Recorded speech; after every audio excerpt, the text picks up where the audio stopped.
This is a really fun workout. We have 10 reps of each movement and 5 rounds in total.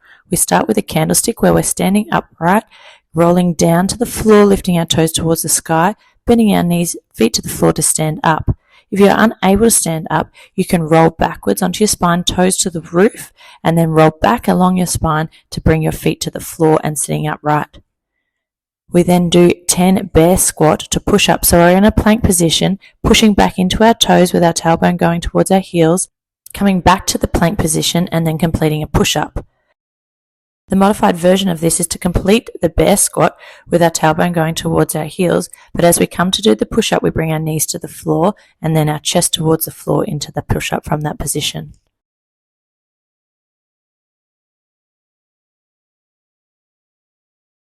We then come to sitting on our bottom and we complete 10 Russian twists each side. So we're rotating our spine and reaching our hands towards the floor from the right to the left. If you're unable to do this with your feet off the floor, bring them down to the floor and continue the rotation of your core, bringing your hands to each side. We now move into a single leg hip thrust. So lying down on the floor, bringing one leg to extension, but keeping your knees aligned, you're going to push your hips to the roof and do this 5 times on one leg and then change legs to do 5 on the other.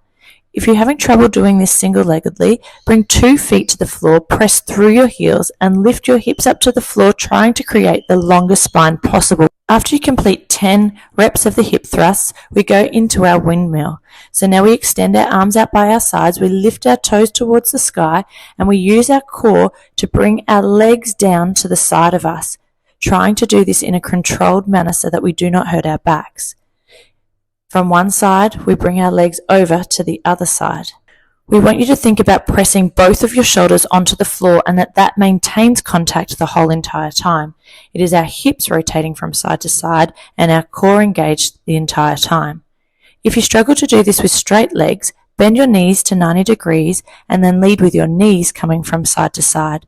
Again, keep contact on the floor with both shoulders and allow your hips to rotate. You can now complete 4 more rounds.